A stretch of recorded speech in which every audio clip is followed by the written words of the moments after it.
Welcome back to the Buddhist Bookshelf YouTube channel. Today, we will resume our reading of the Sorrowless Flower, authored by Ngoc Tran, known as Dharma named Thien Phuc, and this is episode number 37. 502. Trikaya. Trikaya is a Sanskrit term for three bodies. According to Mahayana doctrine, Buddhas have three bodies. 1. Dharmakaya, or body of the Great Order, or true body of the Buddha. This is the true nature of the Buddha, which is identical with transcendental reality, the essence of the universe. The Dharmakaya is the unity of the Buddha with everything existing. It represents the law or Dharma, the teaching expounded by the Buddha. Sakyamuni. 2. Sambhogakaya, or body of delight, the body of Buddhas who in a Buddha paradise enjoy the truth that they embody. This is also the result of previous good actions. And 3. Nirmanakaya, or body of transformation, or emanation body, the earthly body in which Buddhas appear to men in order to fulfill the Buddha's resolve to guide all beings to advance to Buddhahood, liberation. The Nirmanakaya is embodied in the earthly Buddhas and Bodhisattvas projected into the world through the meditation of the Sambhogakayas, a result of their compassion. The three bodies are not one and yet not different. It is because the levels of understanding of human beings are different. Some see the Dharma body, still others see the reward body, and still others see the response body. For example, some look at a pearl as a substance which is round and perfect, others see the pure light emitting by the pearl, still others see the pearl reflected within itself. Apart from the substance of the pearl and the light, there is no pure light emitting, nor reflection inside the pearl. Thus the three are one. These are Buddha's threefold body. A Buddha has three bodies or planes of reality. According to the Yogacara philosophy, the triple body is Dharmakaya, Sambhogakaya, and Nirmanakaya. Dharmakaya or Dharma body, law body, is likened to the field of a specific career. The Sambhogakaya or bliss body is a person's training by which that person acquires the knowledge of that specific career. And the Nirmanakaya or the body of transformation is likened the application of this knowledge in daily life to earn a living. The first Buddha's body is the Dharmakaya. Dharma here may be understood in either way as reality or as law-giving principle or simply as law. Kaya means body or system. The combination, Dharmakaya, is then literally a body or person that exists as principle. And it has now come to mean the highest reality from which all things derive their being and lawfulness, but which in itself transcends all limiting conditions. However, Dharmakaya is not a mere philosophical word, as is indicated by the term kaya, which suggests the idea of personality, especially as it relates to Buddhahood. It belongs to the Buddha, it is what inwardly and essentially constitutes Buddhahood, for without it a Buddha loses altogether his being. Dharmakaya is also known as Bhavakaya, meaning self-nature body, for it abides in itself, it remains as such retaining its nature. It is this sense the absolute aspect of the Buddha, in whom perfect tranquility prevails. Dharma body, essence, absolute or spiritual body or law body, of reality which is formless, unchanging, transcendental and inconceivable, and synonymous with emptiness. The Dharma body includes meditation, wisdom, and nirvana, the doing. This is the experience of cosmic consciousness, of oneness that is beyond every conception. The unconditioned Dharmakaya is the substratum of completeness and perfection, out of which arise all animate and inanimate forms in moral order. Vairocana Buddha, the all-illuminating one, embodies this aspect of universal consciousness. According to the Thien Phuc, Dharmakaya is the idea or principle or truth itself without any personal existence.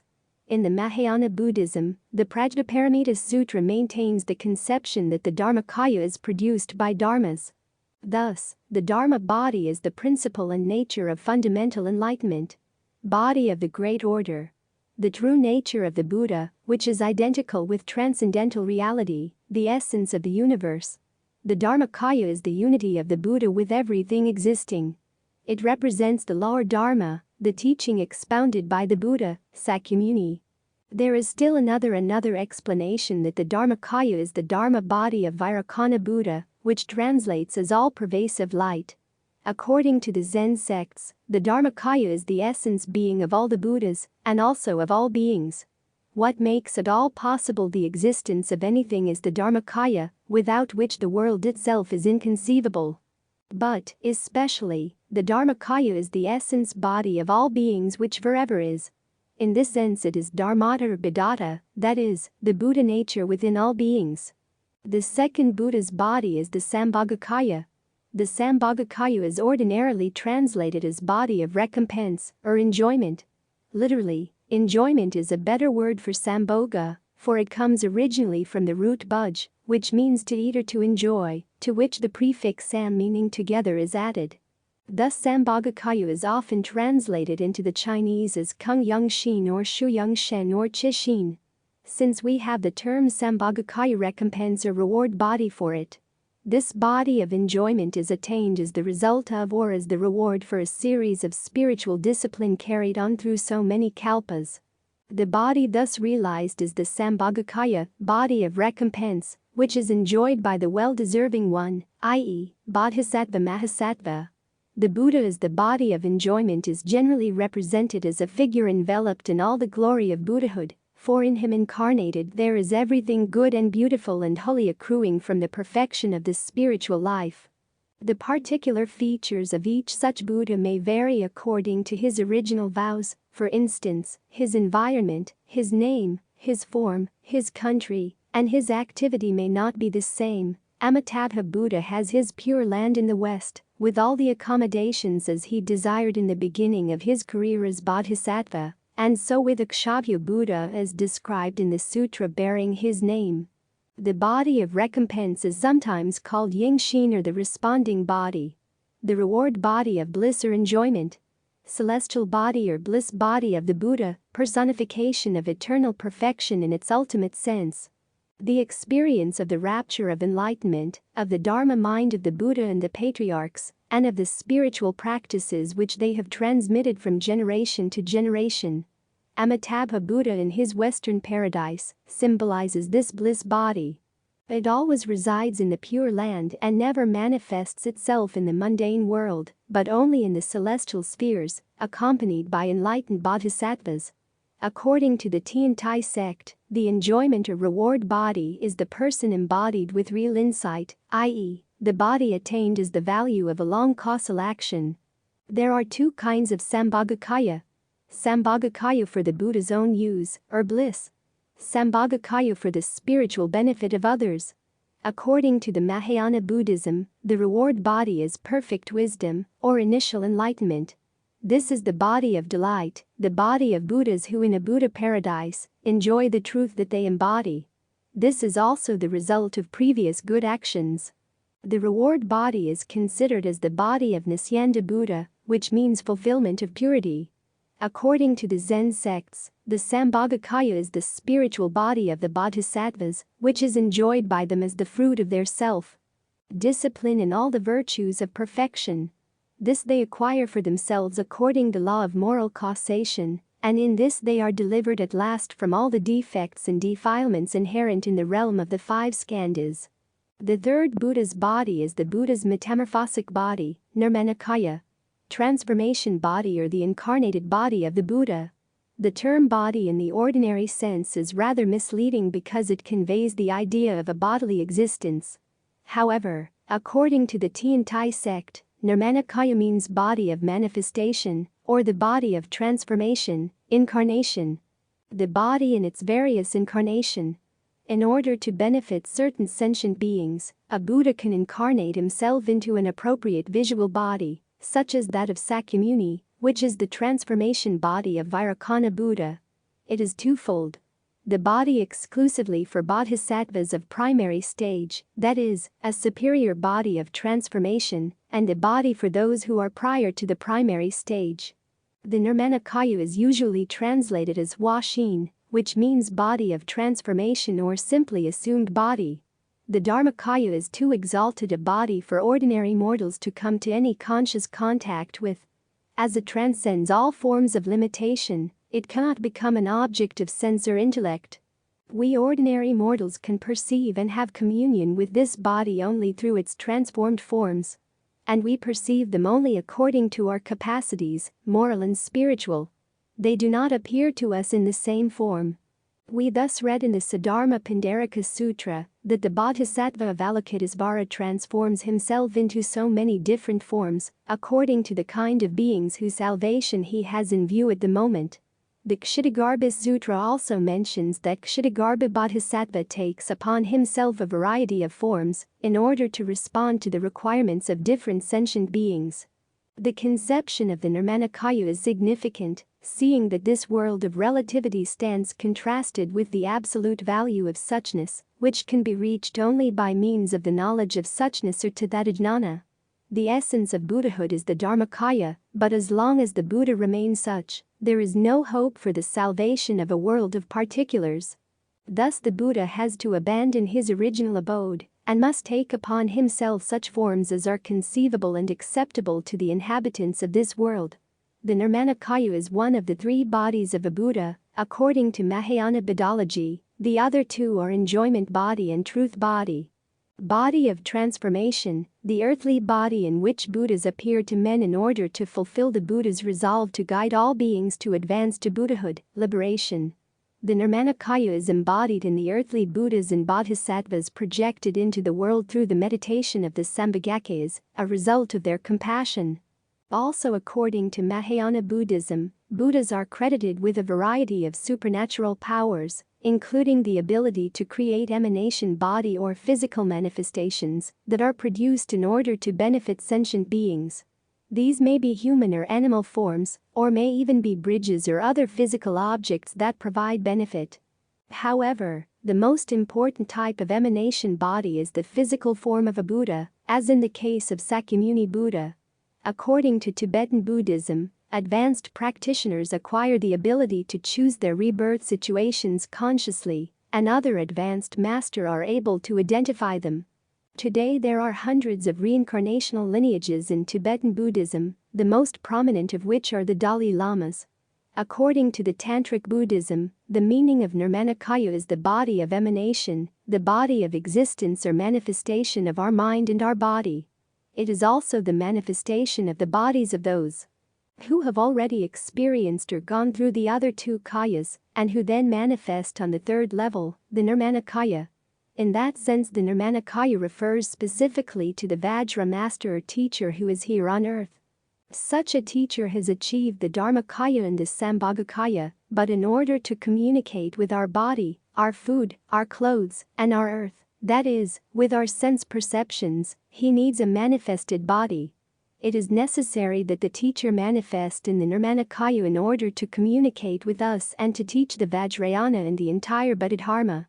According to the Mahayana Buddhism, the transformation body is a compassionate appearance in response to living beings. Body of transformation, the earthly body in which Buddhas appear to men in order to fulfill the Buddha's resolve to guide all beings to advance to Buddhahood, liberation. The Nirmanakaya is embodied in the earthly Buddhas and Bodhisattvas projected into the world through the meditation of the Sambhogakaya as a result of their compassion. The transformation body is also known as the body of Sakyamuni Buddha, which translates still and silent. According to the Zen sects, the Nirmanakaya is born of great loving heart, Mahakaruna, of the Buddhas and Bodhisattvas. By reason of this love they have for all beings, they never remain in the self-enjoyment of the fruits of their moral deeds. Their intense desire is to share those fruits with their fellow beings. If the ignorant could be saved by the Bodhisattva by his vicariously suffering for them, he would do so. If the ignorant could be enlightened by the Bodhisattva by turning his stock of merit over to them, he would do so. This turning over of merit and this vicarious suffering are accomplished by the Bodhisattva by means of his Nirmanakaya, transformation body. Nirmanakaya is a body assumed by the Buddha in order to establish contact with the world in a human form. In this form, therefore, the Bodhisattva, spatially speaking, divides himself into hundreds of thousands of kotis of bodies. He can then be recognized in the form of a creeping caterpillar, in a skyscraping mountain, in the saintly figure of saints, and even in the shape of a world-devouring evil one, Mara. If he thinks it necessary to take this form in order to save a world that has passed into the hands of ignorance, evil passions, and all kinds of defilements and corruptions. According to Tantric Buddhism, the samsaric way of handling our world, in terms of the three levels of samsaric perception: body, emotions, and mindlessness. There is a definite tantric levels of perception, which is known as the principle of the three kayas, or the trikaya. Kaya is a Sanskrit word that simply means body. There is a correspondence between the three levels. In the language of Tantra, the level of body corresponds to the kaya or body of manifestation, the nirmanakaya. The level of emotions corresponds to the body of complete joy, the sambhogakaya, and the level of bewilderment or ignorance corresponds to total space, the dharmakaya. There is no tension or contradiction between the samsaric and the tantric descriptions. Rather, the tantric principle of the three kayas shows how we could relate to the levels of body, emotions, and bewilderment that already exist within our state of being. In studying Tantra, we relate with all three kayas simultaneously by relating to the Vajra master, who embodies all three. The three kayas are not abstract principles, but we can relate to them experientially, personally, spiritually, and transcendently, all at the same time. As we develop to the level of the teacher's body, the level of nirmanakaya, then we begin to experience the sambhogakaya. At that level, emotions are transmuted and are workable. Beyond that, we also begin to tune into the dharmakaya, which is open, all-pervading space. If we are going to study Tantra, it is necessary to understand the trikaya principle of being and manifesting. In tantric practice, the first step is to realize the level of body, the nirmanakaya. Then we see that the 5 Buddha families are related with the sambhogakaya, or the level of emotions. Beyond that, it is necessary to transcend both the bodily and the emotional level, which is the dharmakaya, high above. It is necessary to understand the importance of relating with the body, or earthly existence, and relating with the Vajra master, the great teacher who exists on earth. In some sense, such a teacher is a magician, a conjurer. He has achieved total space, conquered the level of emotions, and he actually exists in an earthly body. Dharmakaya stands for the strength of fundamental truth of emptiness, the all-pervading supreme reality, enlightenment itself, and embodied as Samantabhadra. Sambhogakaya represents the qualities of the dharmakaya. The nirmanakaya is the intentional embodiment of the dharmakaya in human form. In the Mahayana, nirmanakaya means the historical Buddha Sakyamuni. In the Vajrayana, nirmanakaya means any person who possesses the spiritual capabilities of a teacher who has previously died. According to Samparigraha's school, dharmakaya is the ideal body whose nature is principle and wisdom. Sambhogakaya is the enjoyment or reward body which appears only for the bodhisattva. Nirmanakaya is the transformation body which manifests itself for ordinary people for their worship. The transformation body of the Buddha, the body of form of all Buddhas, which is manifested for the sake of men who cannot yet approach the dharmakaya, the formless true body of Buddhahood. Besides, there are other perceptions on the trikayas. Dharmakaya, or dharma body, law body, is likened to the field of a specific career. The sambhogakaya, or bliss body, is a person's training by which that person acquires the knowledge of that specific career, and the nirmanakaya, or the body of transformation, is likened to the application of this knowledge in daily life to earn a living.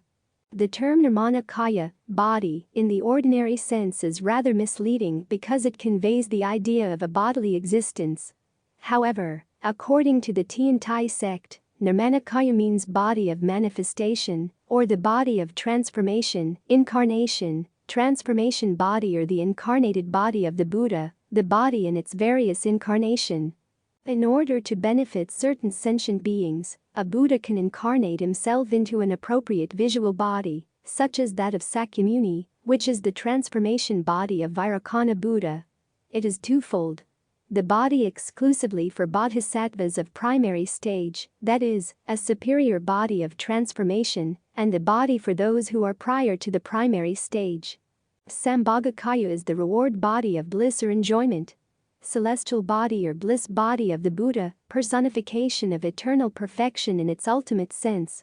The experience of the rapture of enlightenment, of the Dharma mind of the Buddha and the patriarchs, and of the spiritual practices which they have transmitted from generation to generation. Amitabha Buddha in his Western paradise symbolizes this bliss body. It always resides in the Pure Land and never manifests itself in the mundane world, but only in the celestial spheres, accompanied by enlightened bodhisattvas. According to the Thien Phuc sect, the enjoyment or reward body is the person embodied with real insight, i.e., the body attained is the value of a long causal action. There are two kinds of Sambhogakaya. Sambhogakaya for the Buddha's own use, or bliss. Sambhogakaya for the spiritual benefit of others. Dharmakaya is the absolute or spiritual body or law body. Dharma body of reality which is formless, unchanging, transcendental and inconceivable and synonymous with emptiness. The Dharma body includes meditation, wisdom, and nirvana. The doing. This is the experience of cosmic consciousness, of oneness that is beyond every conception. The unconditioned Dharmakaya is the substratum of completeness and perfection, out of which arise all animate and inanimate forms in moral order. Vairocana Buddha, the all-illuminating one, embodies this aspect of universal consciousness. According to the Thien Phuc, Dharmakaya is the idea or principle or truth itself without any personal existence. 503. 8 Natures of Dharmakaya. According to Zen Master D.T. Suzuki in the studies in the Lankavatara Sutra, the idea of Dharmakaya is not wanting in the Lankavatara Sutra, and that it is used not in the same of the Dharmakaya of the triple body dogma. The Lankavatara Sutra speaks of the Tathagata's Dharmakaya of the inconceivable Dharmakaya, and of Dharmakaya as will body. That Tathagata's Dharmakaya has 8 special natures as follows. First, where the attainment of the Tathagatagakaya in the heavens is spoken of as the result of the understanding of the highest spiritual truths belonging to Mahayana Buddhism, Dharmakaya is used in apposition with Tathagata as something that transcends the nature of the 5 dharmas. Being furnished with things issuing from the highest knowledge, and itself abiding in the realm of magical appearances. Here we may consider all these terms synonymous: Dharmakaya, Tathagatagakaya, and Tathagata. Second, Tathagatagakaya is referred to also when the bodhisattva attains to a certain form of meditation, whereby he finds himself in accord with the suchness of things and its transformations. The Tathagatagakaya is realized when all his mental activities conditionally working are extinguished, and there takes place a radical revolution in his consciousness. The Kaya is no less than the Dharmakaya. Third, when the bodhisattva is described as being anointed like the great sovereign by all the Buddhas as he goes beyond a final stage of bodhisattvaship, mention is made of Dharmakaya which he will finally realize. This Kaya is characterized as Vasavartan and made synonymous with Tathagata. In Buddhism, Vasavartan is used in the sense of supreme sovereignty whose will is deed, since there is nothing standing in the way of its ruleship. The Dharmakaya may here be identified with Sambhogakaya, the second member of the Trikaya. Here the bodhisattva is sitting in the lotus palace decorated with gems of all sorts, surrounded by bodhisattvas of similar qualifications, and also by all the Buddhas whose hands are extended to receive the bodhisattva here. It goes without saying that the bodhisattva here described has comprehended the Mahayana truth, that there is no self-substance in objects external or internal, and that he is abiding in the full realization of the truth, most inwardly revealed to his consciousness. Fourth, Dharmakaya is found again in connection with the moral provisions obtainable in a realm of pure spirituality. The term is now coupled with a Sindhu inconceivable, as well as with Visavartita. Fifth, where all the Buddhas are spoken of as the same character in 4 ways, the sameness of the body is regarded as one of them. All the Buddhas who are Tathagatas, the enlightened ones, and the arhats, share the nature of sameness as regards the Dharmakaya and their material body, with the 32 marks and the 80 minor ones, except when they assume different forms in different worlds to keep all beings in good discipline. Besides the Dharmakaya expressly referred to, we have also Sambhogakaya solemnized with all the physical features of the superior man, and also the Nirmanakaya, the body of transformation, in response to the needs of sentient beings who are inhabiting each in his own realm of existence. Sixth, Dharmakaya will-made. No birth is said to be another name for the Tathagata's Manamayu Dharmakaya. Manamayu is will-made, and as explained elsewhere, a bodhisattva is able to assume a variety of forms according to his wishes, just as easily as one can in thought pass through or over all kinds of physical obstructions. Does then the Dharmakaya will-made mean, not the Dharmakaya in itself, but the Dharmakaya in its relation to a world of multitudinousness, where it may take any forms it likes according to condition? In this case, the Dharmakaya thus qualified is no other than the Nirmanakaya. So we read further that the Tathagata's other names are a legion in this world, only that sentient beings fail to recognize them even when they hear them. 7th, the Tathagata's Dharmakaya is compared to the indestructibility of the sands of the Ganges, which remain ever the same when they are put in fire. Further down, the Tang translation speaks of the Dharmakaya having no body whatever, and for that reason it is never subject to destruction. In the Sanskrit text, the corresponding term is Sarira or Sariravit and not Dharmakaya, but from the context we can judge that Sarira is here used synonymously with Dharmakaya. In Buddhism, Sarira is something solid and indestructible that is left behind when the dead body is consumed in fire, and it was thought that only holy men leave such indestructible substance behind. This conception is probably after an analogy of Dharmakaya forever living and constituting the spiritual substance of Buddhahood. 8th, the sands of the Ganges, the Buddha's Buddhahood instead of Dharmakaya, is made the subject of comparison to the sands which are free from all possible faults inherent in things relative. There is no doubt that the Buddhata too means the Dharmakaya of the Tathagata, only differently designated. 504. The Buddha's foretelling of the future of his disciples. During the time of the Buddha, sometimes he predicted the future of his disciples, that is called Vyakarana. Vyakarana means to receive from a Buddha predestination of the future felicity and realm of a disciple, hence Kandinya is known as Vyakarana Kandinya, or to become a Buddha in the future. After a bodhisattva makes a vow of firm bodhi, his mind also arises strong and earnest wish to attain enlightenment, but it hardly suggests any particular significance as the Vyakarana, because the Vyakarana is the real observation of a Buddha, not just a simple wish. When a Buddha, before whom the wish of the bodhisattva is made, looks into the future and, if satisfied, declares the fulfillment of the wish, giving all the particulars of such fulfillment. This declaration is also made by all subsequent Buddhas whom the bodhisattva meets during his career. To receive from a Buddha predestination, prophecy or giving of a record, prediction, foretelling, to become a Buddha. The prophecy of bodhisattva's future Buddhahood. Only Buddhas possess the power and wisdom to give decisions and/or such prophecies. Vyakarana can be rubbing the crown. That means the Buddha predicts Buddhahood to someone by the gesture of rubbing the crown. Vyakarana can also be record and differentiate.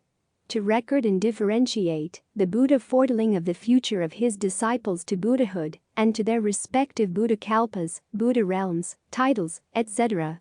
There are two classes of Buddha's predictions of a disciple's destiny. First, partial or incomplete prediction. The Buddha predicted what Buddha would make a prediction for sentient being in certain periods of time in the future. Second, prediction in finality, or complete detail of becoming Buddha of a sentient being. There are also 8 kinds of prediction. First, made known to self, not to others. Second, made known to others, not to self. Third, made known to self and others. Fourth, unknown to self or others. Fifth, the near made known, but the remote not.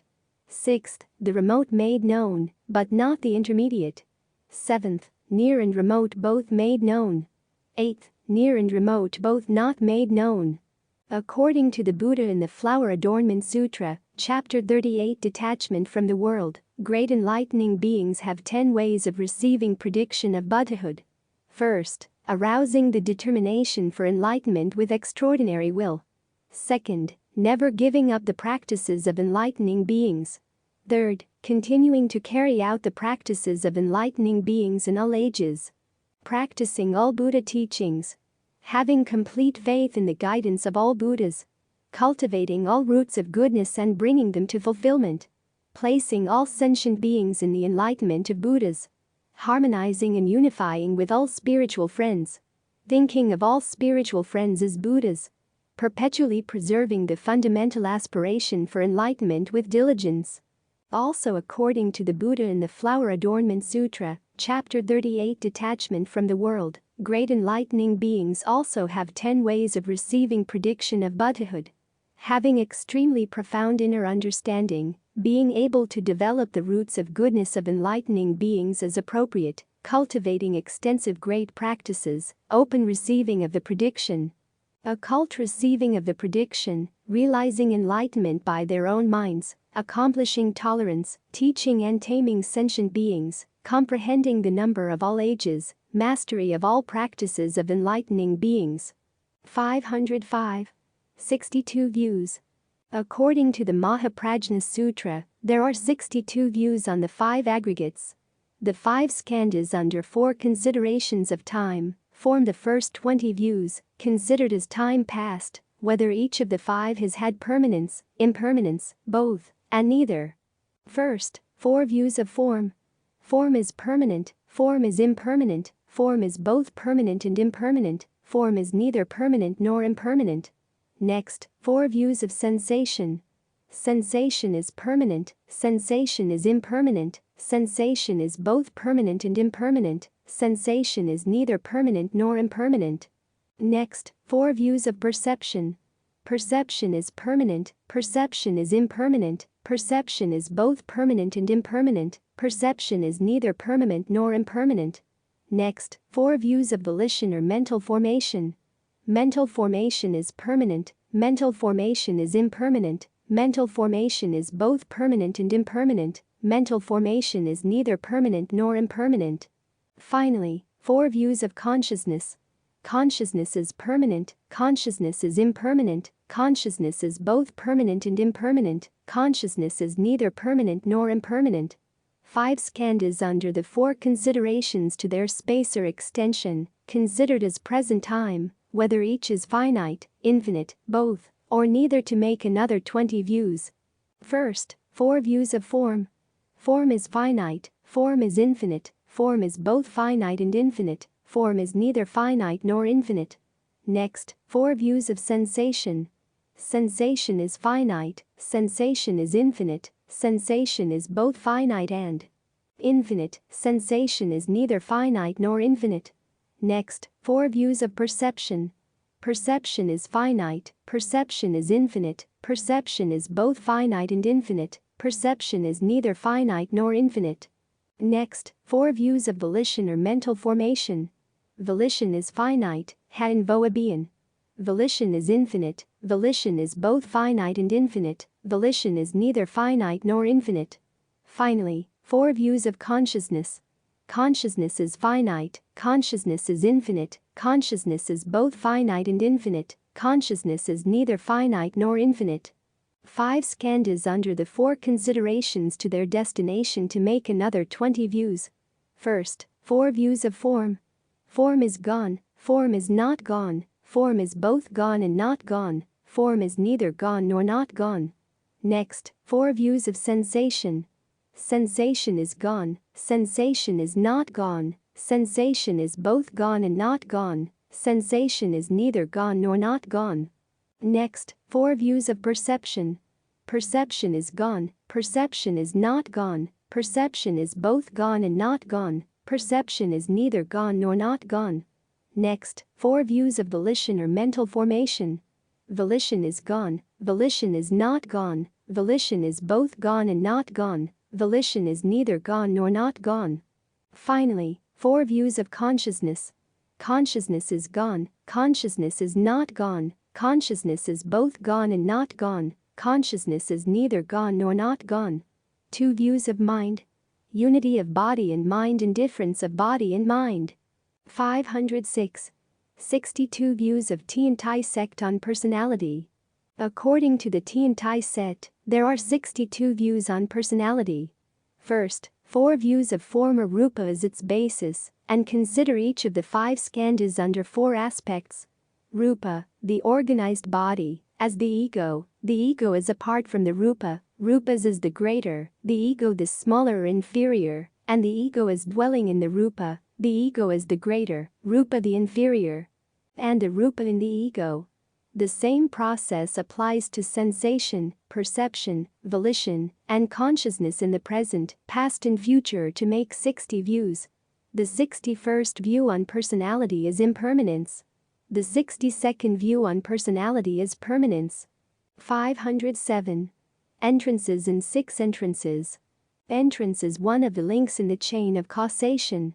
The 6 entrances are locations, both the organ and the sensation, eye, ear, nose, tongue, body, mind, sight, hearing, smell, taste, touch, and perception. The 6 entrances are locations, both the organ and the sensation, eye, ear, nose, tongue, body, mind, sight, hearing, smell, taste, touch, and perception. One of the links in the chain of causation. According to the Surangama Sutra, Book 3, the Buddha reminded Ananda about the 6 entrances as follows. Ananda, why do I say the 6 entrances have their origin in the wonderful nature of true suchness, the treasury of the thus come one? The first entrance is the eye entrance. Ananda, although the eye staring causes fatigue, the eye and the fatigue originate in body. Staring gives rise to the characteristic of fatigue. Because a sense of seeing is stimulated in the midst of the 2 false defiling objects of light and dark, defiling appearances are taken in, this is called the nature of seeing. Apart from the 2 defiling objects of light and dark, this seeing is ultimately without substance. Thus, Ananda, you should know that seeing does not come from light or dark, nor does it come forth from the sense organ, nor is it produced from emptiness. Why? If it came from light, then it would be extinguished when it is dark, and you would not see darkness.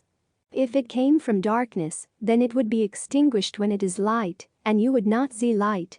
Suppose it came from the sense organ, which is obviously devoid of light and dark, a nature of seeing such as this would have no self-nature.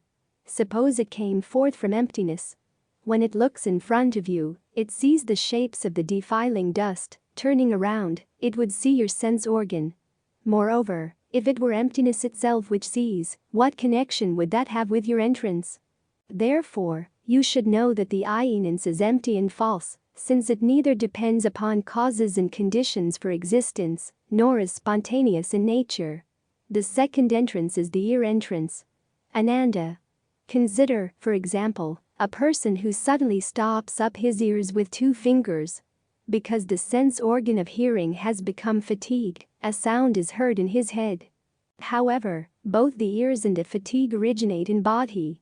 Because a sense of hearing is stimulated in the midst of the 2 false defiling objects of movement and stillness, defiling appearances are taken, this is called the nature of hearing. Apart from the 2 defiling objects of movement and stillness, this hearing is ultimately without substance. Thus, Ananda, you know that hearing does not come from movement and stillness, nor does it come from the sense organ, nor is it produced from emptiness. Why? If it came from stillness, it would be extinguished when there is movement, and you would not hear movement. If it came from movement, then it would be extinguished when there is stillness, and you would not be aware of this stillness. Suppose it came from the sense organ, which is obviously devoid of movement and stillness. A nature of hearing such as this would have no self-nature. Suppose it came from emptiness, emptiness would then become hearing and would no longer be emptiness. Moreover, would it have with your entrance? Therefore, you should know that the ear entrance is empty and false, since it neither depends upon causes and conditions for existence, nor is spontaneous in nature. The third entrance is the nose entrance. Ananda, consider, for example, a person who inhales deeply through his nose. After he has inhaled for a long time, it becomes fatigued, and then there is a sensation of cold in the nose. Because of that sensation, there are the distinctions of penetration and obstruction, of emptiness and actuality, and so forth, including all fragrant and stinking vapors. However, both the nose and the fatigue originate in body. Because a sense of smelling is stimulated in the midst of the 2 false defiling objects of penetration and obstruction, defiling appearances are taken in, this is called the nature of smelling. Apart from the two defiling objects of penetration and obstruction, this smelling is ultimately without substance. You should know that smelling does not come from penetration and obstruction, nor does it come forth from the sense organ, nor is it produced from emptiness. Why? If it came from penetration, the smelling would be extinguished when there is obstruction, and then how could it experience obstruction? If it existed because of obstruction, then where there is penetration there would be no smelling. In that case, how would the awareness of fragrance, stench, and other such sensations come into being? Suppose it came from the sense organ, which is obviously devoid of penetration and obstruction. A nature of smelling such as this would have no self-nature. Suppose it came from emptiness, smelling itself would turn around and smell your own nose. Moreover, if it were emptiness itself which smelled, what connection would it have with your entrance? Therefore, you should know that the nose entrance is empty and false, since it neither depends upon causes and conditions for existence, nor is spontaneous in nature. The fourth entrance is the tongue entrance. Ananda. Consider, for example, a person who licks his lips with his tongue. His excessive licking causes fatigue. If the person is sick, there will be a bitter flavor. A person who is not sick will have a subtle sweet sensation. Sweetness and bitterness demonstrate the tongue's sense of taste. When the organ is inactive, a sense of tastelessness prevails. However, both the tongue and the fatigue originate in body. Because of the two defiling objects of sweetness and bitterness, as well as tastelessness, stimulate a recognition of taste which in turn draws in these defiling sensations, it becomes what is known as a sense of taste. Apart from the two defiling objects of sweetness and bitterness and apart from tastelessness, the sense of taste is originally without a substance. Thus, Ananda, you should know that the perception of sweetness, bitterness, and tastelessness does not come from sweetness or bitterness, nor does it exist because of tastelessness, nor does it arise from the sense organ, nor is it produced from emptiness. Why? If it came from sweetness and bitterness, it would cease to exist when tastelessness was experienced, so how could it recognize tastelessness? If it arose from tastelessness, it would vanish when the flavor of sweetness was tasted, so how could it perceive the two flavors, sweet and bitter? Suppose it came from the tongue which is obviously devoid of defiling object sweetness and bitterness and of tastelessness. An essence of tasting such as this would have no self-nature. Suppose it came from emptiness, the sense of taste would be experienced by emptiness instead of by the mouth. Suppose, moreover, that it was emptiness itself which tasted, what connection would that have with your entrance? Therefore, you should know that the tongue entrance is empty and false, since it neither depends upon causes and conditions for existence, nor is it spontaneous in nature. The fifth entrance is the body entrance. Ananda. Consider, for example, a person who touches his warm hand with his cold hand. If the cold is in excess of warmth, the warm hand will become cold. If the warmth is in excess of the cold, his cold hand will become warm. So the sensation of warmth and cold is felt through the contact and separation of the two hands. Fatiguing contact results in the interpenetration of warmth and cold. However, both the body and the fatigue originate in body. Because a physical sensation is stimulated in the midst of the two defiling objects of separation and union, defiling appearances are taken in. This is called the awareness of sensation. Apart from the two sets of defiling objects of separation and union, and pleasantness and unpleasantness, the awareness of sensation is originally without a substance. Thus, Ananda, you should know that this sensation does not come from separation and union, nor does it exist because of pleasantness and unpleasantness, nor does it arise from the sense organ, nor is it produced from emptiness. Why? If it arose when there was union, it would disappear when there was separation, so how could it sense the separation? The two characteristics of pleasantness and unpleasantness are the same way. Suppose it came from the sense organ, which is obviously devoid of the four characteristics of union, separation, pleasantness, and unpleasantness. An awareness of physical sensations such as this would have no self-nature. Suppose it came from emptiness, the awareness of sensations would be experienced by emptiness itself. What connection would that have with your entrance? Therefore, you should know that the body entrance is empty and false, since it neither depends upon causes and conditions for existence, nor is spontaneous in nature. The sixth entrance is the mind entrance. Ananda. Consider, for example, a person who becomes so fatigued that he goes to sleep. Having slept soundly, he awakens and tries to recollect what he experienced while asleep. He recalls some things and forgets others. Thus, his upside-downness goes through production, dwelling, change, and extinction, which are taken in and returned to a center habitually, each following the next without ever being overtaken. This is known as the mind organ or intellect. The mind and fatigue are both bodhi. The two defiling objects of production and extinction stimulate a sense of knowing which in turn grasps these inner sense data, reversing the flow of seeing and hearing. Before the flow reaches the ground, it is known as the faculty of intellect. Apart from the two sets of dwelling objects of waking and sleeping and of production and extinction, the faculty of intellect is originally without substance. Thus, Ananda, you should know that the faculty of intellect does not come from waking, sleeping, production, or extinction, nor does it arise from the sense organ, nor is it produced from emptiness. Why? If it came from waking, it would disappear at the time of sleeping, so how could it experience sleep? If it came from production, it would cease to exist at the time of extinction, so how could it undergo extinction? If it came from extinction, it would disappear at the time of production, so how could it know about production?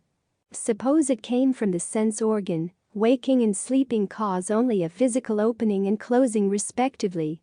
Apart from these two movements, the faculty of intellect is as unsubstantial as flowers in space, because it is fundamentally without a self-nature. Suppose it came from emptiness, the sense of intellect would be experienced by emptiness instead of by the mind. Then what connection would that have with your entrance? Therefore, you should know that the mind entrance is empty and false, since it neither depends upon causes and conditions for existence, nor is spontaneous in nature. 508. 12 entrances. The 12 entrances are 12 entries or places, which include 6 sense organs, eye, ear, nose, tongue, body, and mind, and 6 objects which are corresponding to the 6 senses, forms, sounds, scents, tastes, textures, and mental objects. According to the Surangama Sutra, Book 3, the Buddha explained to Ananda why he said that the 12 places were basically the wonderful nature of true suchness, the treasury of the thus come one. First, the place of the eye and form. The Buddha taught, Ananda, look again at the trees in the Jeta grove and the fountains and pools. What do you think? Do these things come into being because the forms are produced and thus the eye see, or because the eyes produce the characteristics of form? Ananda, if the organ of sight were to produce the characteristics of form, then the nature of form would be obliterated when you see emptiness, which is not form. Once it was obliterated, everything that is manifest would disappear. Since the characteristics of form would then be absent, who would be able to understand the nature of emptiness? The same is true of emptiness. If, moreover, the defiling objects of form were to produce the eye seeing, then seeing would perish upon looking at emptiness, which is not form, and once it perished, everything would disappear. Then who would be able to understand emptiness and form? Therefore, you should know that neither seeing nor form nor emptiness has a location, and thus the two places of form and seeing are empty and false. Their origin is not in causes and conditions, nor do their natures arise spontaneously. Next, the place of the ear and sound.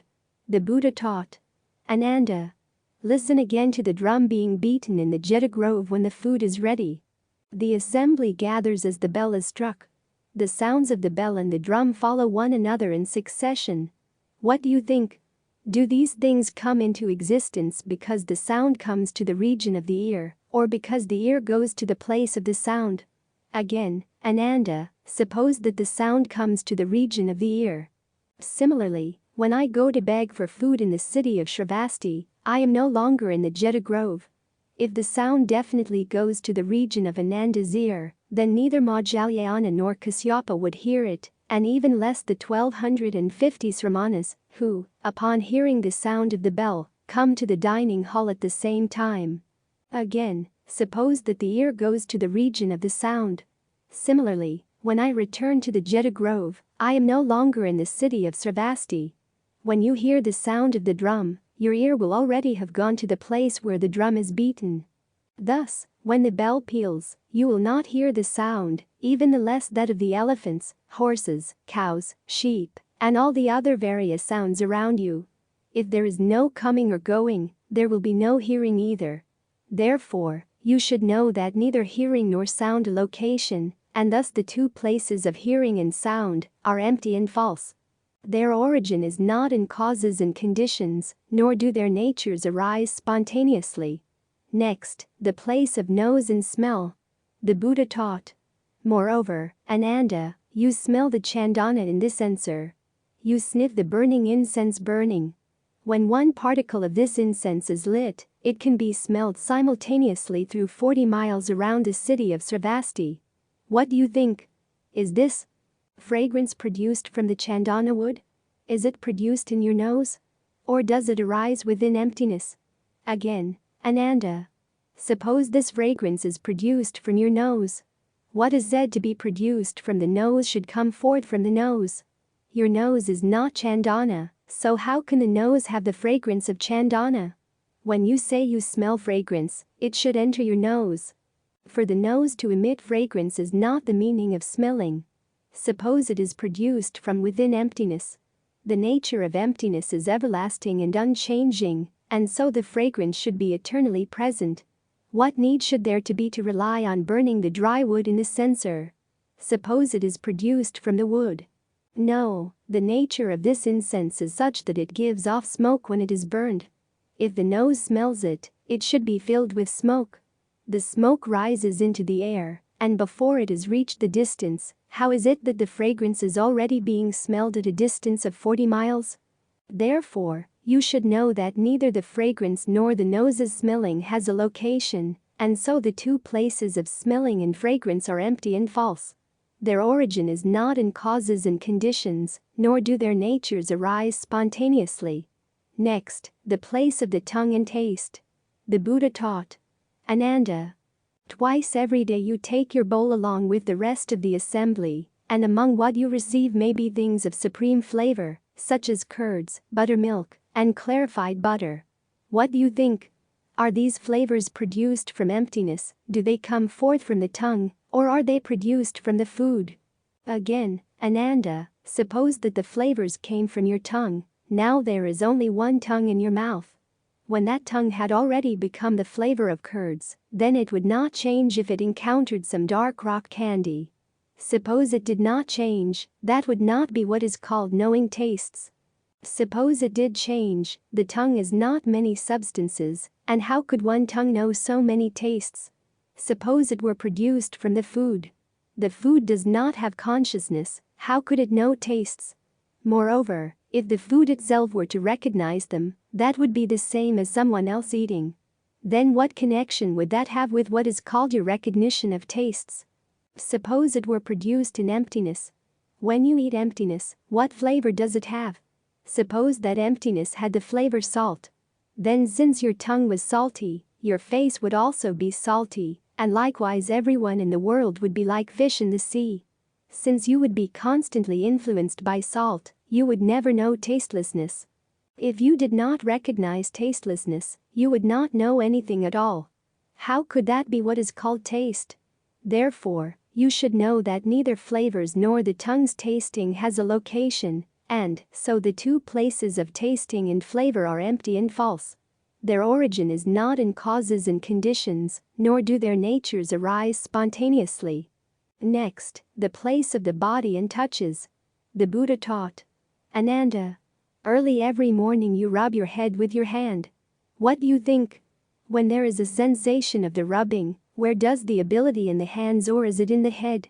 If it were in the hands, then the head would have no knowledge of it, and how could that be what is called touch?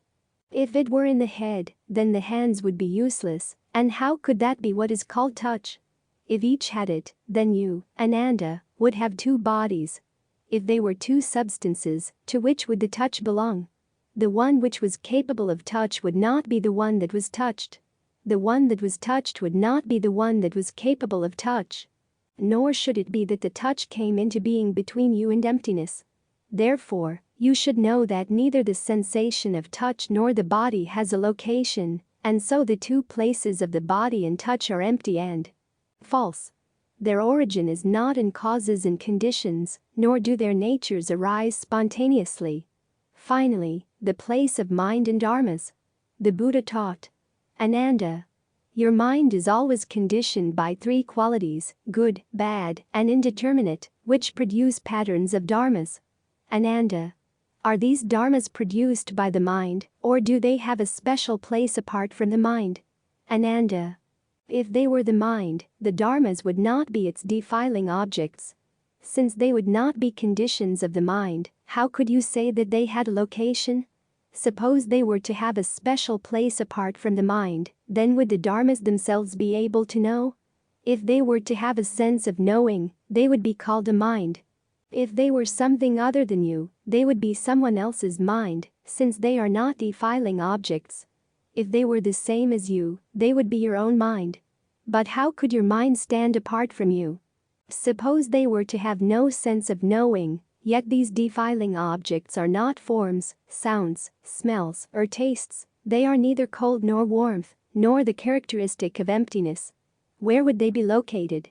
We have established that they are represented in neither form nor emptiness, nor is it likely that they exist somewhere in the human realm beyond emptiness, for if they did the mind could not be aware of them. Whence, then, would they ace? Therefore, you should know that neither dharmas nor the mind has a location, and, so the two places of mind and dharmas are empty and false. Their origin is not in causes and conditions, nor do their natures arise spontaneously. 509. Spheres. Sphere is a prospect, region, territory, surroundings, views, circumstances, environment, area, field, sphere, environments and conditions, i.e. the sphere of mind, the sphere of form for the eye, of sound for the ear, etc. Visaya, Artha, or Gakara, SKT. According to Most Venerable Thien Phuc in the Pure Land Buddhism in theory and practice, if we are not diligent and do not exert efforts along the path of cultivation, nothing usually happens. However, if we are diligent and exert a great deal of effort, we will definitely witness different realms. These two realms either come from within the mind or are caused by outside sources. The first sphere is the internal realms. Internal realms are also called realms of the self-mind because they do not come from outside, but develop from the mind. Those who do not clearly understand the truth that the 10,000 dharmas are created by the mind think that all realms come from the outside. This is wrong. When the practitioner reaches the stage of mutual interpenetration of mind and realms, completely severing external conditions, the seeds of latent dharmas in the alayu consciousness suddenly manifest themselves. For the Buddha recitation or mantra chanting practitioner, the power of the Buddha's name or the mantra penetrates deep into the mind, eliciting a reaction from the wholesome or evil seeds in the alayu consciousness.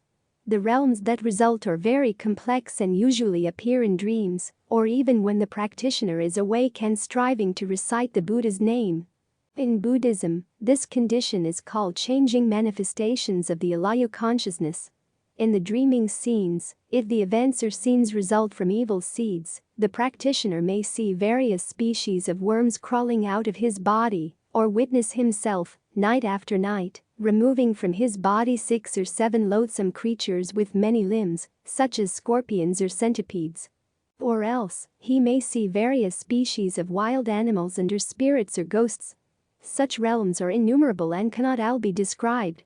In general, individuals greatly afflicted with greed, who are miserly and wicked, usually see marks of men and women, snakes and serpents and odd species with white features and forms. Those harboring a great deal of anger and resentment usually see tigers and leopards or strange species with red forms and features. Those who are heavily deluded usually see domestic animals, clams, oysters, snails or different species with black forms and features. The above, however, is merely indicative. It does not mean that everything will be exactly as described. If the scenes in his dream come from good wholesome seeds, the practitioner sees tall trees and exotic flowers, beautiful scenery, bright adorned with nets of pearls. Or else, he sees himself eating succulent fragrant food, wearing ethereal garments, dwelling in palaces of diamonds and other precious substances, or flying high in open space. Thus, in summary, all the seeds of the 10 Dharma realms are found in the minds of sentient beings. If wholesome seeds manifest themselves, practitioners view the realms of Buddhas, Bodhisattvas, human, and celestial beings. If evil karma is manifested, they witness scenes from the wretched 3 evil paths. If the cultivator has followed externalist ways in past lives, he usually sees his body emitting electric waves, or his soul leaving the body to roam, meeting demons, ghosts and the like, to discuss politics and the rise and fall of countries and empires. On the other hand, when the practitioner's mind is pure, he will know in his dreams about events that will occur 3 or 4 days, or 7 or 8 months hence. In general, those who have cultivated in previous lives will immediately see auspicious realms when reciting the Buddha's name. Those with heavy karma, lacking merit and virtue, will usually see evil realms when they begin Buddha recitation. In time, these evil omens will disappear and gradually be replaced with auspicious omens. If the practitioner's efforts have reached a high level, there are times during his walking hours when all deluded feelings suddenly cease for a while, body and mind being at ease and free. At other times, the practitioner may recite for 4 or 5 hours, but feel that the time was very short, perhaps 2 or 3 minutes. Or else, at times during recitation, wholesome omens will appear. At other times, unconsciously, his mind experiences great contentment and bliss. Sometimes, he realizes for a split second that mind and realm are both empty. At other times, just by hearing or seeing something once, he becomes awakened to the truth of suffering, emptiness, impermanence and no self, completely severing the marks of self and others. These occurrences are too numerous to be fully described. A layman was once reciting the Buddha's name while seated in the dark. Suddenly he saw 2 types of flowers, red ones and white ones, springing up all over the floor, reaching as high as the edge of his bed. Meanwhile, other flowers were dropping like rain from the sky. Another layman, while kneeling down to recite the Buddha's name, suddenly saw a red lotus flower appear before the altar, its bud gradually opening up and disappearing after a few minutes. There was yet another layman who, during recitation, would suddenly see everything around him disappear. In front of his eyes would appear the scene of an immense ocean, calm and still, with no wind or waves whatsoever. Countless huge multicolored lotus blossoms would spring up on the ocean surface. Afterward, the ocean scene would disappear, to be replaced by scenes of mountains, with verdant herbs and flowers, luxuriant century-old trees, and, by and by, a temple complex, sumptuous and magnificent. Then the temple and mountains would disappear, to be replaced by scenes of jeweled nets coming together, then drawing apart, then coming together again. There are, in general, many such scenes. Visionary scenes such as the above, called internal realms or realms of the self-mind, have their origin in a thought of peace and stillness, or are caused by wholesome seeds generated by Buddha or mantra recitation. They appear suddenly and are lost immediately. The practitioner should not be attached to them, thinking that they are real, nor should he remember them fondly.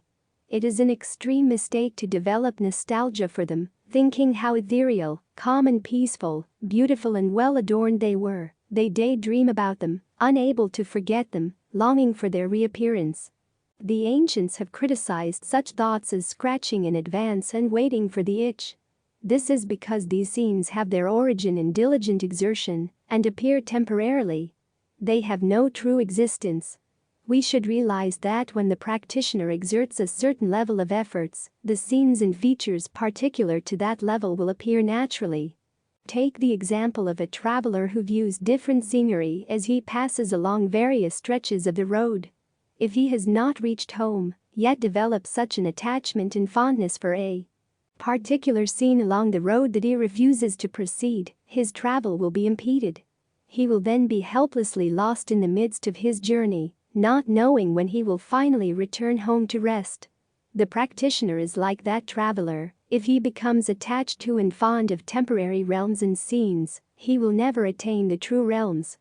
Were he to dream of them to the point of insanity, he would be destroyed by demons and waste an entire lifetime of practice. The Diamond Sutra states, "Everything in this world that has marks is illusory. To see marks is not marks is to see the Tathagata." Everything that has marks refers here to compounded conditioned dharmas. Those marks cannot be said either to exist or not to exist, or to be true or false. Delusion arises precisely because unenlightened sentient beings discriminate, become attached and think that these marks exist or do not exist, are real or are false. Even the fondness which some Zen practitioners develop for samadhi, upon entering concentration and experiencing this immense empty, still, transparent, peaceful and free realm, falls into the category of having marks. The same is true when these practitioners, once awakened to a certain lofty transcendental principle, joyfully grasp at it. Once there are marks, there is delusion. To see marks means to see such marks as auspicious or evil, good or bad, dirty or clean, existent or non-existent, Buddha or sentient beings, even the realms of the 5 skandhas or the 6 dusts, etc. As not marks mean seeing, but neither becoming attached to nor rejecting them, just letting everything be. Why should we not reject them? It is because marks, while illusory, are not non-existent. This is not unlike the reflection of the moon in the water. Although the reflected moon is not real, this does not mean that there is no illusory mark of moonlight.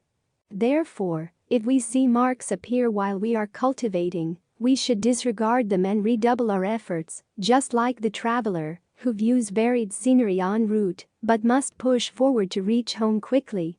To see the Tathagata is to see the original Buddha nature, to see the way. In summary, all states of mind, from those described above to the state of one-pointedness of mind, belong to the category of internal realms. These realms have 2 aspects: attainment-like and partial attainment. Attainment-like realms appear temporarily and disappear immediately. Partial attainment realms are those that once achieved, we have forever, because we have actually attained a part of true thusness. Regardless of whether it is internal or external, if it is attainment-like, it is not a true realm, it is merely a full understanding of some of the manifestations of the true mind. Practitioners who truly seek liberation should not confuse these aspects, taking attainment-like marks for the true realm. Attainment-like marks are like a dark leaden sky which suddenly clears, thanks to the winds which temporarily push away the dark clouds, letting a few rays of sunlight through before the sky becomes overcast again.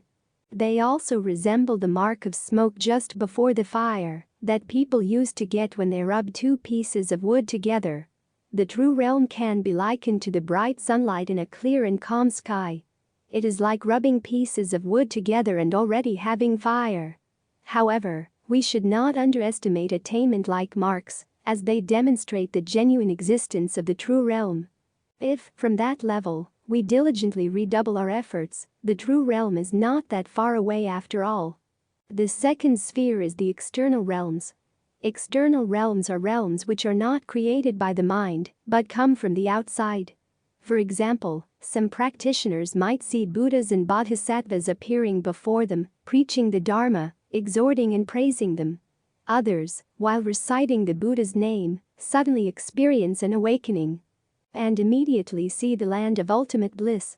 Some practitioners, in the midst of their pure recitation, see deities and immortals arrive, join hands and circumambulate them respectfully, or invite them for a leisurely stroll. Still other practitioners see wandering souls of the dead arrive, seeking to take refuge with them. Yet others, having reached a high level in their practice, have to endure challenges and harassment from external demons. For example, there was once a layman of rather dull capacities who constantly worshipped Avalokitesvara Bodhisattva. During a dream one night, he saw the Bodhisattva urging him to meditate on the following stanza, and in time he would experience a great awakening. Great wisdom develops from the mind. Where in the mind can it be found? To realize all meanings. is to have neither past nor present. The realms and manifestations summarized above are called external realms. Some might ask, to see Buddhas and lotus blossoms, is it not to see demonic apparitions? If cause and effect coincide, these are not demonic realms. This is because the Pure Land method belongs to the Dharma door of existence. When Pure Land practitioners first develop the Bodhi mind, they enter the way through forms and marks, and seek to view the celestial scenes of the Western Pure Land. When they actually witness these auspicious scenes, it is only a matter of effects corresponding to causes. If cause and effect are in accord, how can these be demonic realms? In the Zen school, on the other hand, the practitioner enters the way through the Dharma door of emptiness. Right from the beginning of his cultivation, he wipes out all marks, even the marks of the Buddhas or the Dharma are destroyed. The Zen practitioner does not seek to view the Buddhas or the lotus blossoms, yet the marks of the Buddhas or the lotus blossoms appear to him. Therefore, cause and effect do not correspond. For something to appear without a corresponding cause is indeed the realm of the demons. Thus, the Zen practitioner always holds the sword of wisdom aloft. If the demons come, he kills the demons. If the Buddha comes, he kills the Buddha. To enter the realm of true emptiness is not to tolerate a single mark. According to the Great Vairocana Sutra, there are two realms of Vairocana Buddha. To illustrate the sphere of activity of Vairocana Buddha, a diagram-like circle or square was invented, having the whole show of saintly beings with the Buddha at the center. The first realm is the realm of diamond elements. This realm has the central party of 9 circles in the center, surrounded by 414 saintly beings. The second realm is the realm of matrix repository. This realm has 9 squares in the center surrounded by 1,461 saintly beings. 510. 18 realms. According to Buddhist traditions, there are 18 realms. They are 6 senses, 6 objects, and 6 consciousnesses. According to Bhikkhu Bodhi and Abhidhamma, there are 18 elements. Eye element, ear element, nose element, tongue element, body element, visible form element, sound element, smell element, taste element, tangible element, eye consciousness element, ear consciousness element, nose consciousness element, tongue consciousness element, body consciousness element, mind element, mental object element, and mind consciousness element. The 6 senses are objects of meditation practices. According to Bhikkhu Piyananda in the Gems of Buddhism Wisdom, you must always be aware of the sense organs such as eye, ear, nose, tongue and body, and the contact they are having with the outside world. You must be aware of the feelings that are arising as a result of this contact.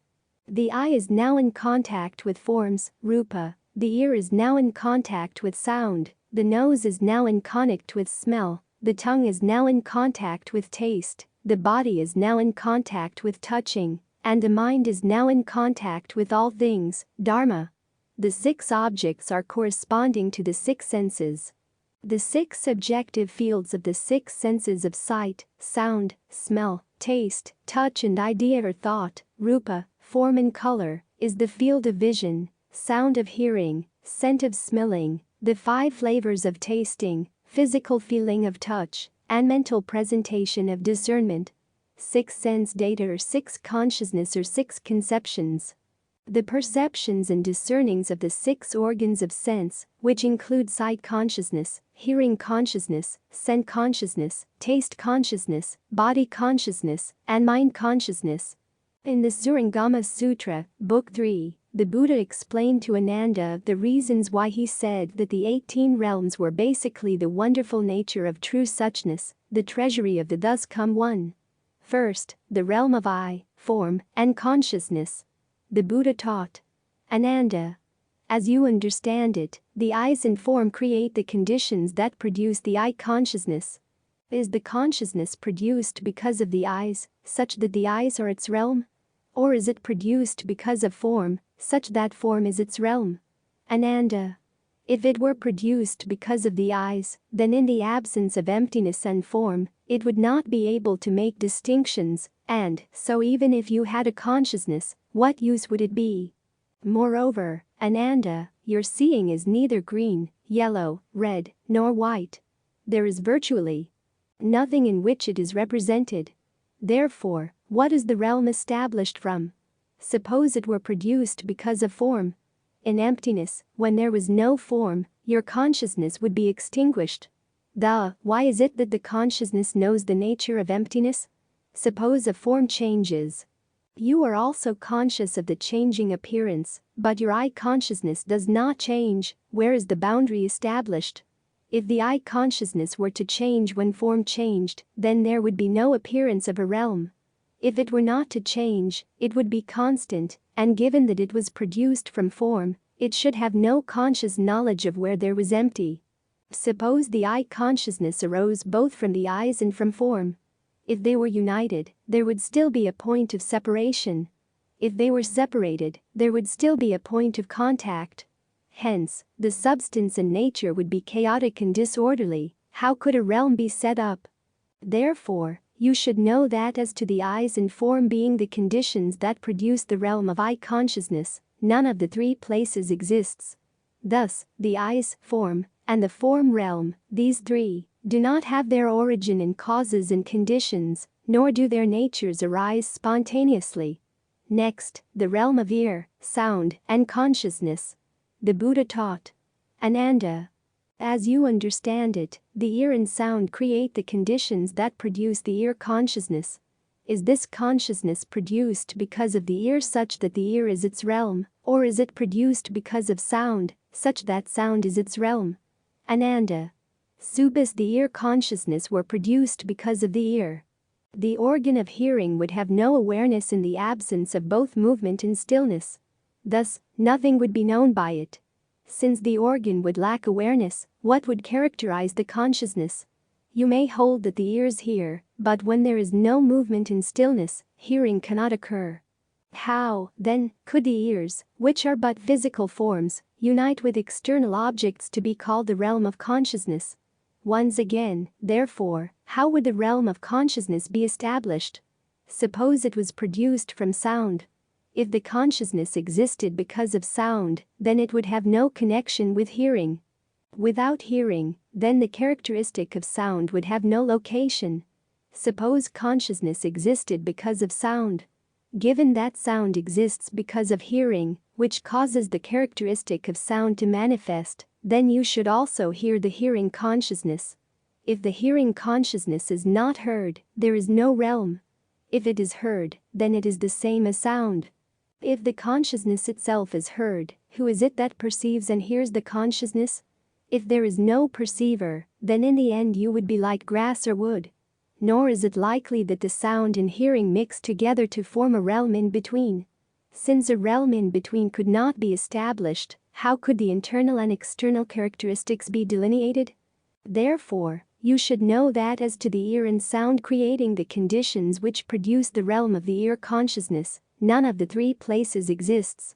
Thus, the ear, sound, and sound consciousness, these three, do not have their origin in causes and conditions, nor do their natures arise spontaneously. Next, the realm of nose, smell, and consciousness. The Buddha taught, moreover, Ananda, as you understand it, the nose and smell create the conditions that produce the nose consciousness. Is this consciousness produced because of the nose, such that the nose is its realm? Or, is it produced because of smell, such that smell are its realm? Suppose, Ananda, that the nose consciousness were produced because of the nose, then in your mind, what do you take to be the nose? Do you hold that it takes the form of two fleshy claws, or do you hold it as an inherent ability of the nature which perceives smells as a result of movement? Suppose you hold that it is fleshy claws which form an integral part of your body.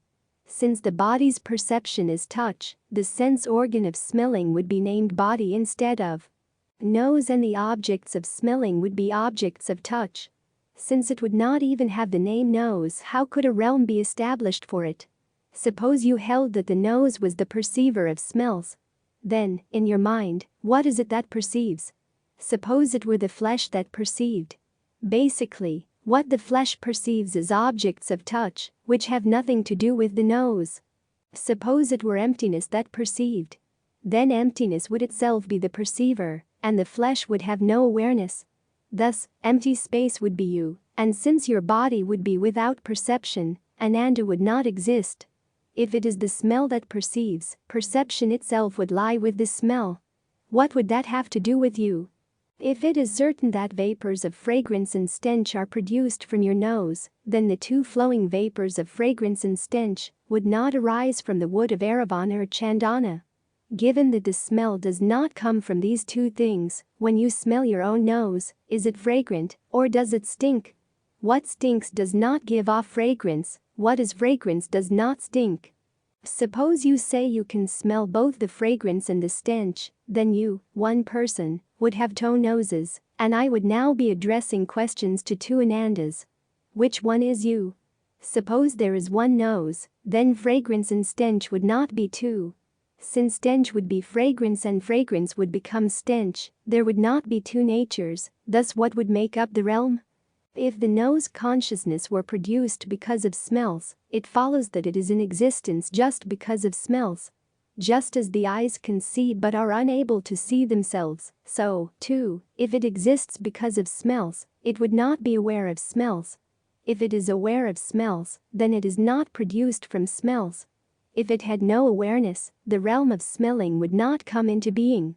If the consciousness were not aware of smells, then the realm would not be established from smells. Since there is no intermediate realm of consciousness, there is no basis for establishing anything internal or external, either. Therefore, the nature of smelling is ultimately empty and false. Therefore, you should know that, as to the nose and smells being the conditions which produce the realm of the nose consciousness, none of the three places exists. Thus, the nose, smells, and the realm of smelling, these three, do not have their origin in causes and conditions, nor do their natures arise spontaneously. Next, the realm of tongue, flavors, and consciousness. The Buddha taught. Moreover, Ananda, as you understand it, the tongue and flavors create the conditions that produce the tongue consciousness. Is the consciousness produced because of the tongue, such that the tongue is its realm, or is it produced because of the flavors, such that the flavors are its realm? Suppose, Ananda, that it were produced because of the tongue. Then all the sugar, black plums, huang lin, salt, wild ginger, and cassia in the world would be entirely without flavor. Also, when you taste your own tongue, is it sweet or bitter? Suppose the nature of your tongue were bitter. Then, what would it be that tasted the tongue? Since the tongue cannot taste itself, who would have the sense of taste? If the nature of the tongue were not bitter, there would be no flavor engendered by it. Thus, how could a realm be established? If it were produced because of flavor, the consciousness itself would be a flavor. The case would be the same as with the tongue organ being unable to taste itself. How could the consciousness know whether it had flavor or not? Moreover, flavors do not all come from one thing. Since flavors are produced from many things, the consciousness would have many substances. Suppose that the consciousness were of a single substance, and that the substance was definitely produced from flavor. Then, when salt, bland, sweet, and pungent were combined, their various differences would change into a single flavor, and there would be no distinctions among them. If there were no distinctions, it could not be called consciousness. So, how could it further be called the realm of tongue, flavor, and consciousness? Nor can it be that empty space produces your conscious awareness. The tongue and flavors could not combine without each losing its basic nature. How could a realm be produced? Therefore, you should know that, as to the tongue and flavors being the conditions and that produce the realm of tongu consciousness, none of the three places exists. Thus, the tongue, flavors, and the realm of the tongue, these three, do not have their origin in causes and conditions, nor do their natures arise spontaneously. Next, the realm of body consciousness, objects of touch. The Buddha taught. Moreover, Ananda, as you understand it, the body and objects of touch create the conditions that produce the body consciousness.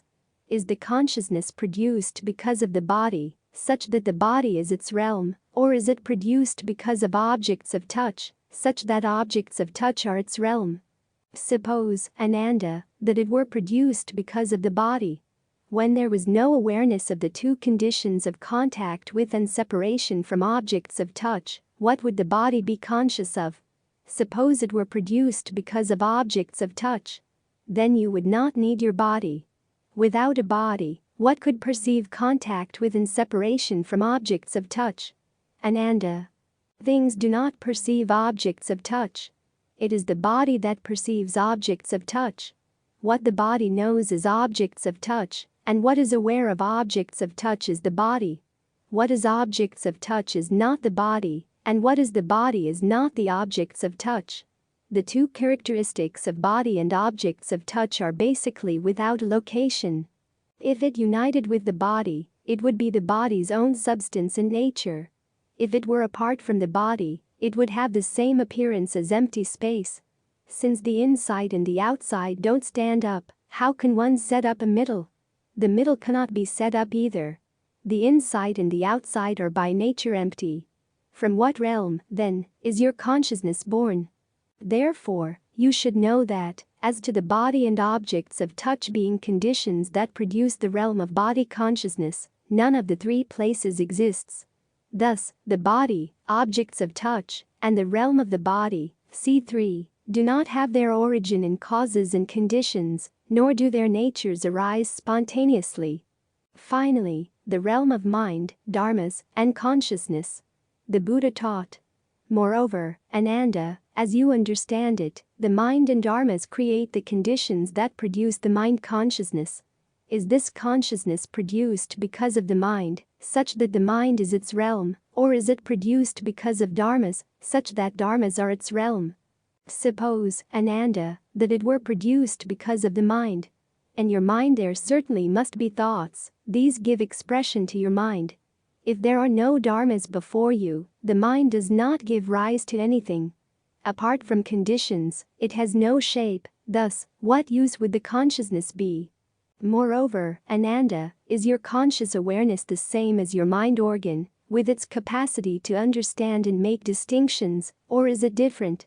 If it were the same as the mind, it would be the mind. How could it be something else that arises? If it were different from the mind, it should thereby be devoid of consciousness. If there were no consciousness, how would it arise from the mind? If there were consciousness, how would it differ from the mind? Since it is by nature neither the same nor different, how can a realm be established? Suppose it were produced because of dharmas.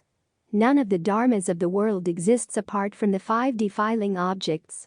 Consider the dharmas of form, the dharmas of sound, the dharmas of smell, the dharmas of taste, and the dharmas of touch. Each has a clearly distinguishable appearance and is matched with one of the five organs. They are not what the mind takes in. Suppose your consciousness were indeed produced through a reliance on dharmas. Take a close look at them now. What does each and every dharma look like? Underlying the characteristics of form and emptiness, movement and stillness, penetration and obstruction, unity and separation, and production and extinction, there is nothing at all. When there is production, then form, emptiness, and all dharmas are produced. When there is extinction, then form, emptiness, and all dharmas are extinguished. Since what is causal does not exist, if those causes produce the consciousness, what appearance does the consciousness assume? If there is nothing discernible about the consciousness, how can a realm be established for it? Therefore, you should know that, as to the mind and dharmas being the conditions that produce the realm of the mind consciousness, none of the three places exists. Thus, the mind, dharmas, and the realm of the mind, these three, do not have their origin in causes and conditions, nor do their natures arise spontaneously. 511. Fearlessnesses. According to the Flower Adornment Sutra, Chapter 38, there are 10 kinds of fearlessness of great enlightening beings. Enlightening beings who abide by these can attain the supreme great fearlessness of Buddhas, without giving up the fearlessness of enlightening beings. The first fearlessness is the ability to remember all verbal explanations.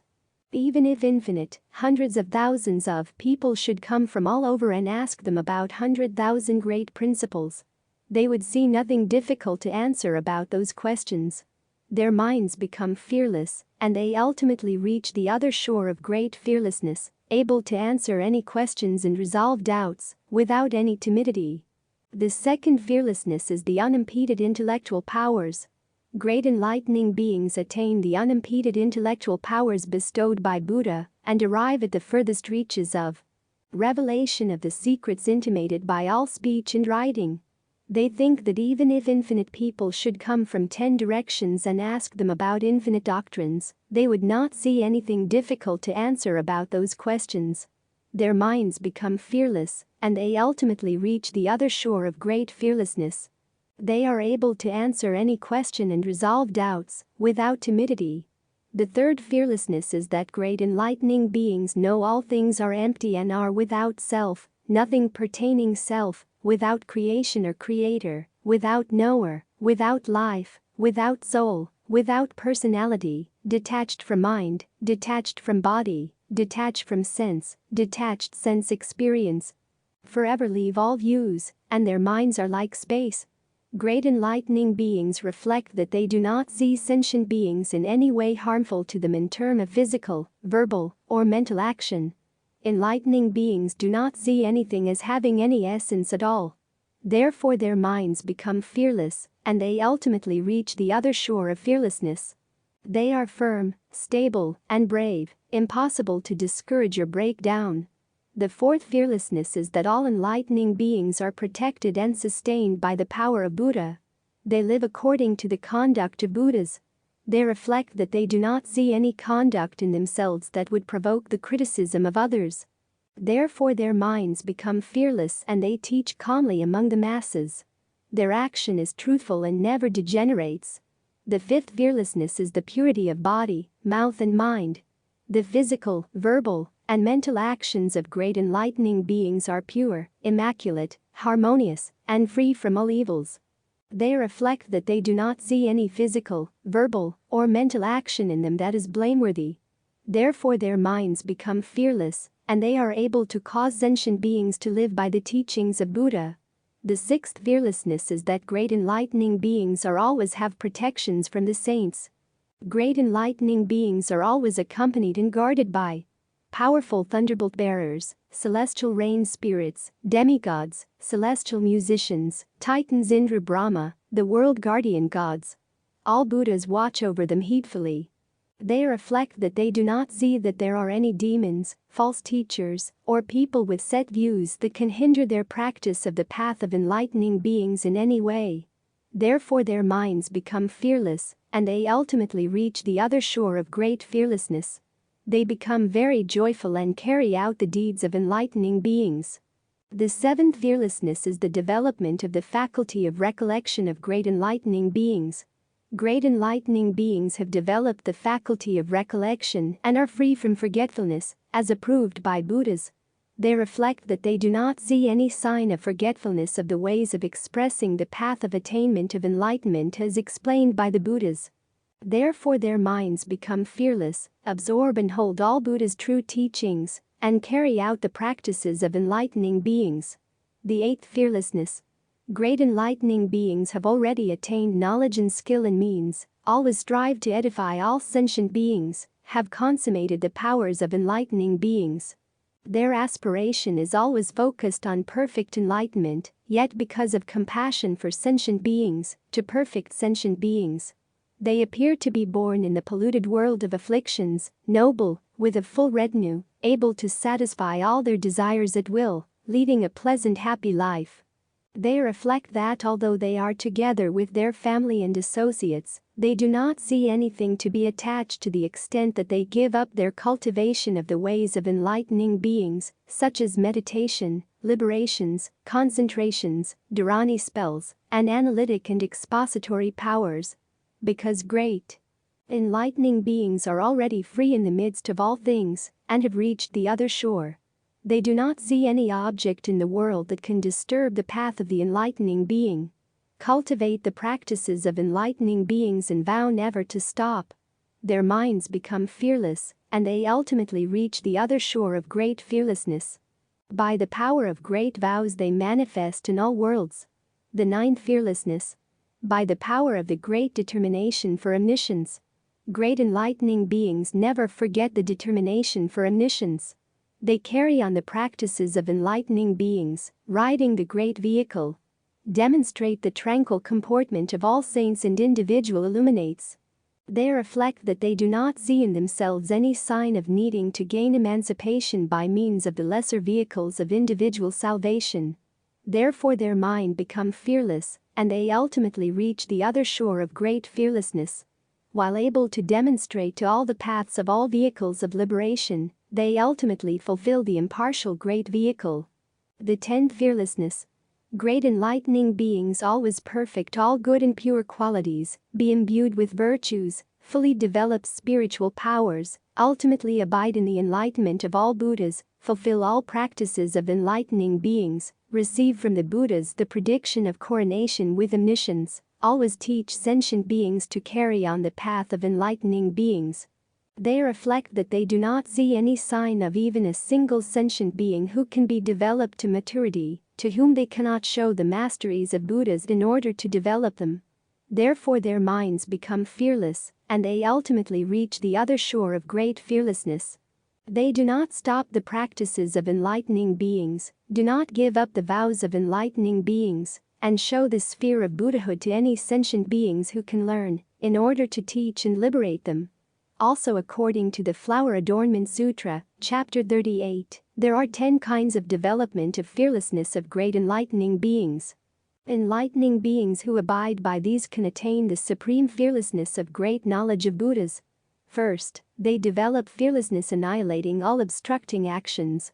Second, preserving the true teaching after the extinction of Buddhas. Third, conquering all demons. Fourth, not begrudging their bodies and lives. Fifth, smashing all the false arguments of heretics. Sixth, gladdening all sentient beings. Seventh, causing all congregations to rejoice. Eighth, taming all spirits, goblins, titans, sprites, and serpents. Ninth, leaving the states of the 2 lesser vehicles of individual salvation and entering the most profound teaching. 10th, carrying out enlightening practices tirelessly for untold eons. According to the Surangama Sutra, Book 6, Avalokitesvara Bodhisattva reported to the Buddha about 14 fearlessnesses as follows. World-honored 1. Using this Vajra Samadhi of becoming permeated with hearing and cultivating hearing, and use the miraculous strength of effortlessness, because I have a kind regard equally for all living beings in the 6 paths. I go throughout the 10 directions, and the 3 periods of time cause all living beings who encounter bodies of mine to receive the meritorious virtue of 14 kinds of fearlessness. First, because I do not contemplate sounds for my own sake, but rather listen to the sounds of those whom I contemplate, I can enable living beings throughout the 10 directions who are suffering and in distress to attain liberation by contemplating their sounds. Second, since my knowledge and views have turned around and come back, I can make it so that if living beings are caught in a raging fire, the fire will not burn them. Third, since contemplation and listening have turned around and come back, I can make it so that if living beings are floundering in deep water, the water cannot drown them. Fourth, since false thinking is cut off, and my mind is without thoughts of killing or harming, I can make it so that if living beings enter the territory of ghosts, the ghosts cannot harm them. Fifth, since I am permeated with hearing and have brought hearing to accomplishment, so that the 6 sense organs have dissolved and returned to become identical with hearing, I can make it so that if living beings are about to be wounded, the knives will break into pieces. I can cause swords of war to have no more effect than if they were to slice into water, or if one were to blow upon light. Sixth, when the hearing permeates and the essence is bright, light pervades the Dharma realm, so that absolutely no darkness remains. I am then able to make it so that, though yakshas, rakshasas, kambandhas, pishachas, and putanas may draw near to living beings, the ghosts will not be able to see them.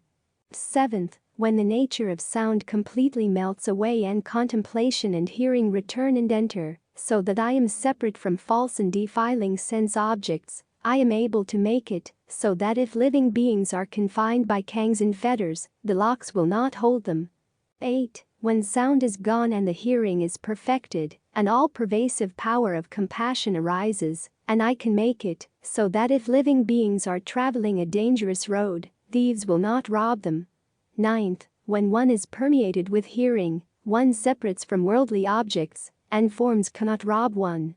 Then I can make it so that living beings with a great deal of desire can leave greed and desire far behind.